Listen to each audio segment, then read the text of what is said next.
The Super Bowl of Caring is brought to you by Smith's, Mountain Home Services, Rocky Mountain Power, Check City, America First Credit Union, and Ford. I want to tell you that childhood hunger is real, and it's sad, because no kid should ever go to bed hungry. No kid should ever come to school hungry, and no kid should ever feel embarrassed to ask for food. But yet we see it every single day, where kids are too embarrassed to say they want to eat. And because of generous donations, we've been able to benefit over time, right? You see our empty shelves, but we know they'll fill again because people are generous, people are kind. People want to do what's right. Good evening. Thanks for joining us for our 2 News Super Bowl of Caring special. I'm David James. The Super Bowl of Caring started in Columbia, South Carolina in 1990. KUTV adopted child hunger as a station initiative in 2014. And in the last 12 years or so, KUTV viewers, local businesses, churches, schools have raised millions in cash and food to feed hungry students. As awareness has increased, fundraising has evolved. The annual Super Bowl of Caring campaign is still the cornerstone. But the massive scope of child hunger requires a year-round effort to tackle hunger.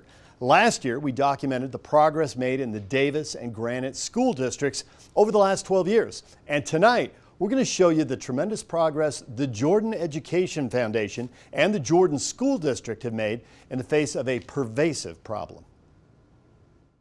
I'd say that on a daily occurrence, kids are walking around hungry. And as you know, hungry kids can't learn.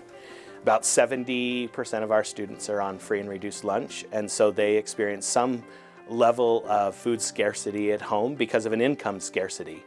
And I don't think that income is quite caught up yet with inflation and some of the needs that families are having right now. Is hunger a problem in every school in the district?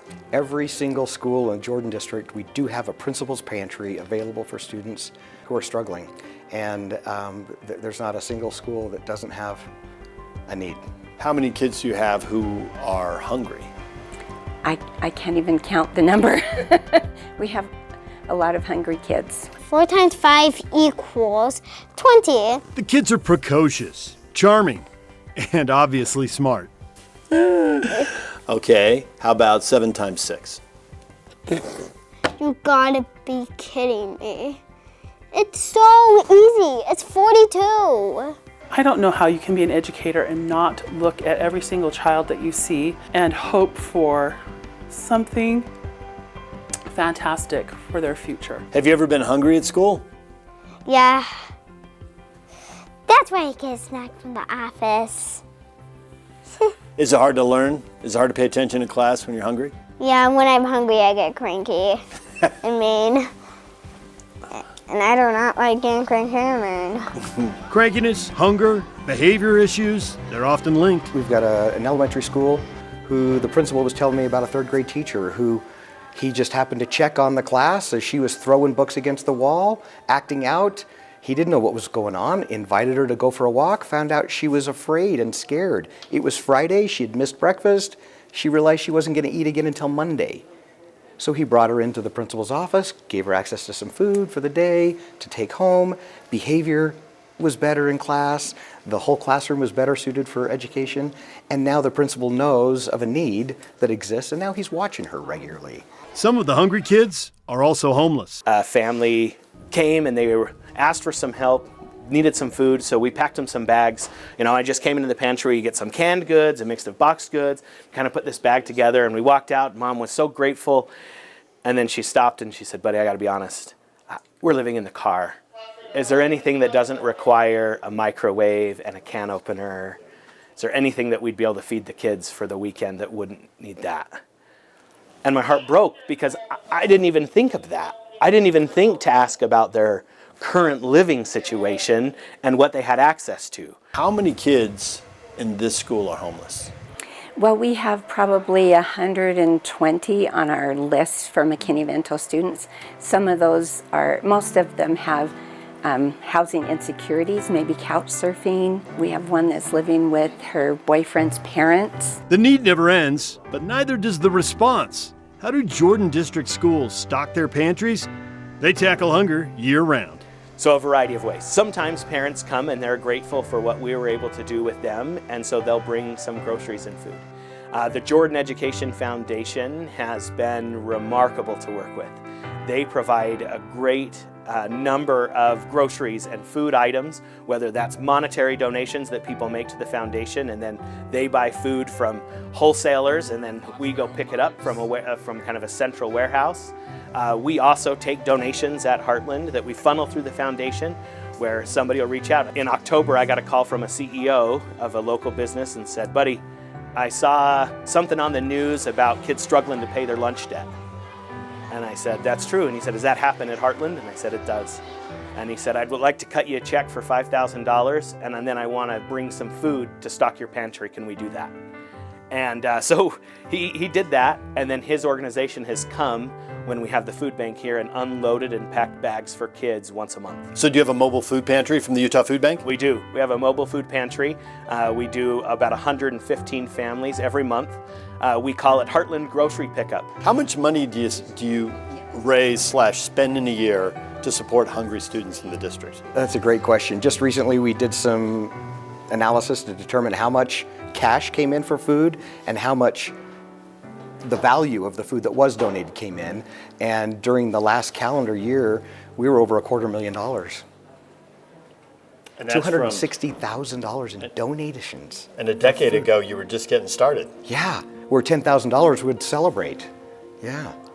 So the value is that those donations are making it into the homes of students and families who need it. You've been in this district 15 years, so when you started, there were no pantries in schools. This has got to feel like a major step forward. Oh, it's a huge step forward. The department that I was in before actually worked quite a bit with the Jordan Education Foundation to start principals' pantries around the district. It was a need that we were having, and we are starting to get inklings of it happening. And so we were part of the group that was starting to set up donations and work with that foundation to procure the first donations for principals' pantries. And so to see how far they've come, that I think every school in Jordan's school district has a principal's pantry. You're supposed to be an educator, but you can't be an educator if you have hungry kids. That's right. And I think this is what an educator does. How do you expect a child who hasn't eaten anything since yesterday's lunch at school to focus on their first period of the day? An educator meets a student wherever they are, whether that's a math or a reading level or a writing level. A good educator meets a student where they are. And right now, our world is where we need to meet hungry kids. And so we're meeting them with as much food as we can to make sure their bellies are full for school. We had a girl that nobody would have known she was hungry, ever. And she came in one day and said, "I'm hungry." You know, she was student body officer and all of this. We helped her a lot. And she ended up going to the U, first person in her family to go to school. And she came in one day a few years later and said, "I'm going to Harvard." And that was our best success story. Going to Harvard from having just being hungry, having not enough. And then she said, you know, others helped her, counselors in the school, but she said, "Imagine I didn't have enough food and I made it." Students are resilient. So what seems like a small donation to you is a massive gift to someone else.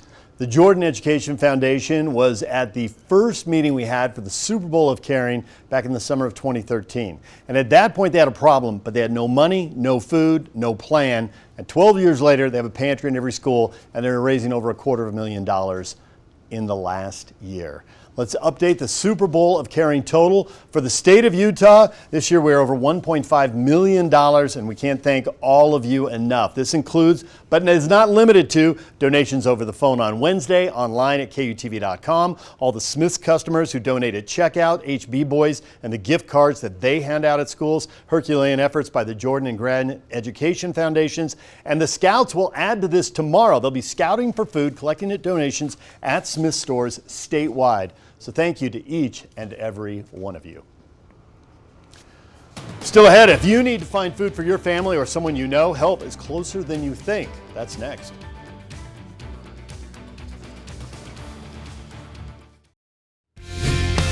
The Super Bowl of Caring is brought to you by Smith's, Mountain Home Services, Rocky Mountain Power, Check City, America First Credit Union, and Ford.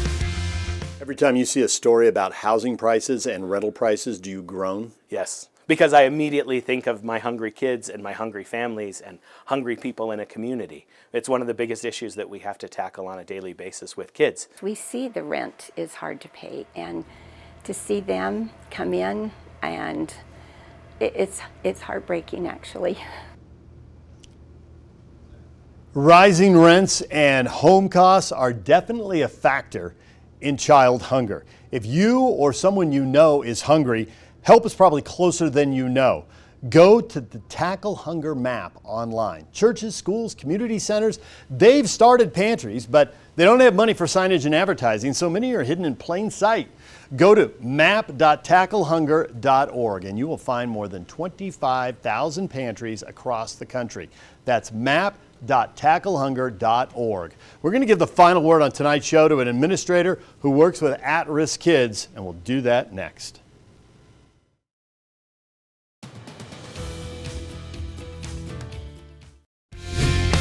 The Super Bowl of Caring is brought to you by Smith's, Mountain Home Services, Rocky Mountain Power, Czech City, America First Credit Union, and Ford. If you've watched the show and you want to do something, well, you can go to KUTV.com right now and contribute to the Super Bowl of Caring. Also, you can listen to the wise words of a woman who works with students and sees the impact of poverty every day. I think that more than ever these days, we just need to have empathy and compassion and reach out in kindness in whatever way that we can. And everyone's, I think, is a little afraid to think, I can't do anything. You don't have anything to do major. But if every single one of us did something small, like buy a few extra cups of noodle, or, get your grandkids to give you their clothes they've outgrown that are still in good condition, there are schools all around you that would take those donations and put them to good use. If you want to feed a hungry child, you can donate at KUTV.com right now, or you can go to Smith's tomorrow. The Scouts are fanning out to Smith's stores across the state. They'll be collecting donations tomorrow from 9 a.m. to 2 p.m., and the National Guard will take them to nearby pantries. So all those donations collected tomorrow will stay in those local areas. And also, you can join us next Friday night for an incredible story about an unusual $25 million donation. $1 million of that ended up right here in Utah. Was it part of the plan? No. But opportunity knocked and it was seized, and it was because you've donated for years and built something permanent in a lot of these schools. That story next Friday night on 2 News at 10:15. Thanks for joining us on our Super Bowl of Caring special.